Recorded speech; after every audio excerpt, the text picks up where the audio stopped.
शहरातील एक विषय आहे। एक 2 मिनटं साहेब, मला साहेब, भिवंडी शहरातला विषय आहे।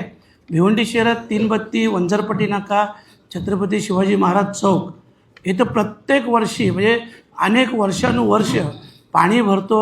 महानगरपालिकेकडून प्रत्येक वेळेस इथं प्रस्ताव येतो की त्याच्या सुधारणा करायला हवी, गटारं मोठी करायला हवी किंवा ज्याही सुधारणा करायला हव्यात। परंतु मला मिळालेल्या माहितीनुसार तर कमीत कमी 15 वर्ष या कुठल्याही प्रस्तावावर चर्चा झाली नाही किंवा तो मार्ग काढण्याचाही विषय झाला नाही। प्रस्ताव दरवर्षी येतो। साहेब, भिवंडी जो मुंबई नाशिक हायवे आहे, मानकुली नाका आहे, एक जंक्शन आहे, तिथंही प्रत्येक वर्षी पाणी साचतो आहेत का?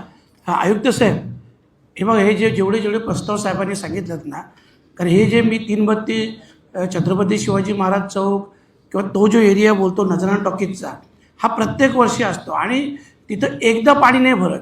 कमीत कमी पावसाळ्याच्या 4 महिन्यात 7 ते 8 वेळा पाणी भरतं आणि त्याच्यामुळं